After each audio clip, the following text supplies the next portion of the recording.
তো ফাইনালি শ্রীরামচন্দ্রের জন্মভূমিতে আসতে পারলাম, কারণ অনেক দিনের স্বপ্ন ছিল অযোধ্যার রাম মন্দির দেখার।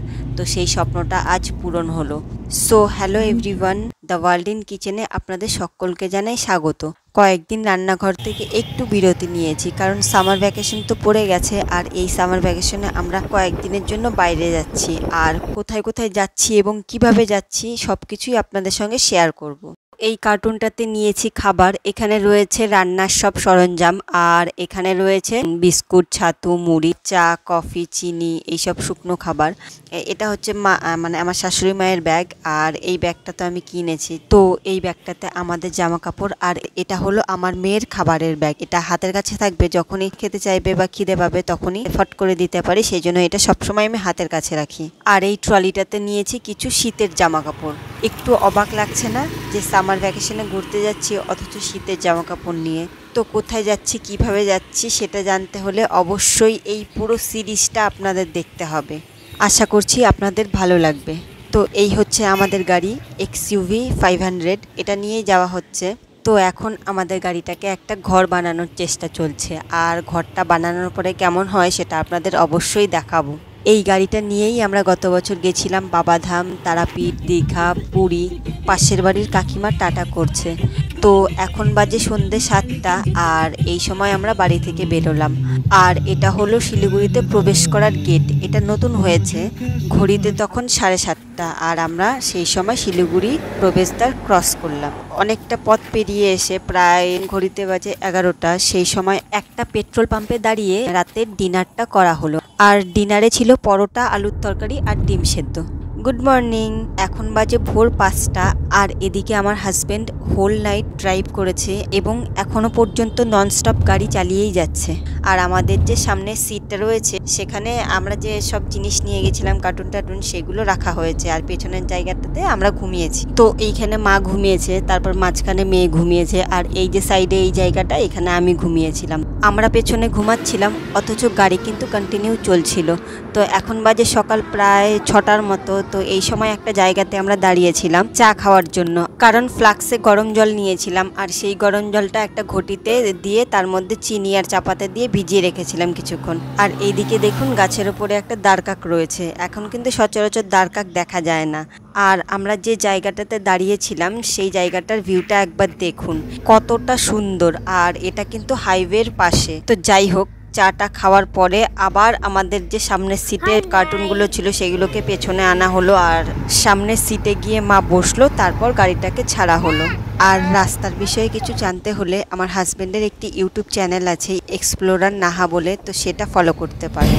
हाँ दोस्तों, तो हम लोग अभी बढ़ रहे हैं अयोध्या की तरफ, और वो बैठी साइना और ये मम्मी, और गाड़ी जा रही है सनसनाती हुई। तकरीबन हम लोगों ने 500 किलोमीटर पार कर लिया है। আমাকে যখনই গাড়িতে দেখবেন তো তখনই দেখবেন যে আমি শুয়ে রয়েছি, কারণ আমার গাড়িতে চাপলেই মাথা ঘোরে আর বমি হয়। আর সেই জন্য আমি বেশিরভাগ সময়ই যখনই লং জার্নিতে যাই ঘুমাতে যাই, তাহলে বমিটা হয় না আর শরীরটাও অতটা অসুস্থ হয় না। আর সেই কারণেই আমাদের গাড়িটাকে সবসময় এরকম বেড বানিয়ে নিয়ে যাওয়া হয়, মানে লং ট্যুরে কোথাও গেলে। তো এখন বাজে ঘড়িতে প্রায় 8:30, আর আমরা একটা টোল প্লাজাতে দাঁড়িয়েছি ব্রেকফাস্ট করার জন্য। তো ব্রেকফাস্টে ছিল ছাতু। তো ছাতুটা আমার হাজব্যান্ড বানাচ্ছিল। আর এই টোল গেটের এখানে একটা ঠান্ডা জলের মেশিন বসানো রয়েছে, সেখানেই যাচ্ছি ঠান্ডা জল ভরতে। আর এই জায়গাটা তো এতটা গরম যে কি বলবো। তো সেই জন্য আমি আর মা গেলাম জল ভরতে, ঠান্ডা জল ভরতে। আর জলটা একদম ফ্রিজের ছিল, খুবই ঠান্ডা ছিল। তো সেখান থেকে জল ভরে নিয়ে এসে আমরা ব্রেকফাস্ট করলাম ছাতুর শরবত আর আম, মানে বাড়ি থেকে আম নিয়ে গেছিলাম, সেই আমটা কেটে আমরা ব্রেকফাস্ট করলাম। ব্রেকফাস্ট করে 10-15 মিনিট রেস্ট নেওয়ার পরে আবার সেখান থেকে রওনা দেওয়া হলো আমাদের গন্তব্যস্থলে। আর যাওয়ার পথে চারদিকের পরিবেশটাও ছিল খুবই মনোরম। এখন বাজে দুপুর 1টা, আর এখান থেকে প্রায় 150 কিলোমিটার দূরে অযোধ্যা। তো আর এখানে এত গরম যে বাইরে দাঁড়িয়ে থাকা যায় না। আর আমরা তো গাড়ির ভিতরে রয়েছি, আর এই যে আমাদের ড্রাইভার দাদা ঘুমাচ্ছে। এটা হচ্ছে একটা রাজস্থানী ধাবা, আর আমরা দাঁড়িয়েছি একটা পেট্রোল পাম্পে। এখানে ওয়াশরুমের ব্যবস্থাও রয়েছে। আর এতটাই গরম, এখানে যদি একটা ডিম ভেঙে দেওয়া যায় সেটাও বুঝি রান্না হয়ে যাবে, সেদ্ধ হয়ে যাবে, এতটাই গরম। আর এখানে প্রত্যেকটা মানুষের গায়ে একটা করে গামছা থাকছে, গামছা বা টাওয়াল এরকম জিনিস থাকছে, সে মহিলা হোক আর পুরুষই হোক। দেখুন, যাকেই দেখবেন তারই গলায় একটা করে গামছা, কারণ এতটাই গরম, সেই জন্য। এই সেই ধরমপথ, মানে হচ্ছে অযোধ্যার রাম মন্দিরে যাওয়ার সেই প্রবেশ গেট।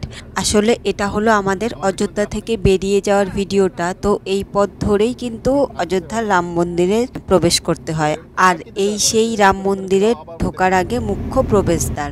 আর এটা হলো সেই বিখ্যাত লতা মঙ্গেশকর চক, যেটা লতাজির নামে নামকরণ করা হয়েছে। আর এই জায়গাটা কিন্তু বেশ সুন্দর।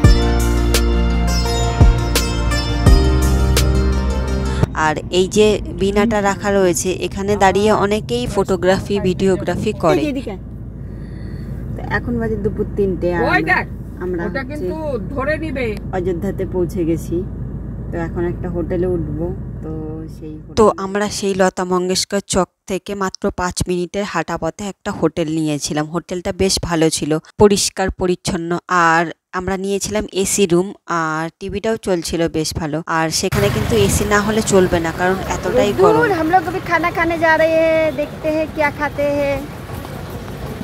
বাইরে যা গরম, সেই কারণে আমরা খাবারটাকে প্যাক করে নিয়ে এসে হোটেলে বসে খেয়েছি। Good morning friends. তো এখন বাজে সকাল 7টা।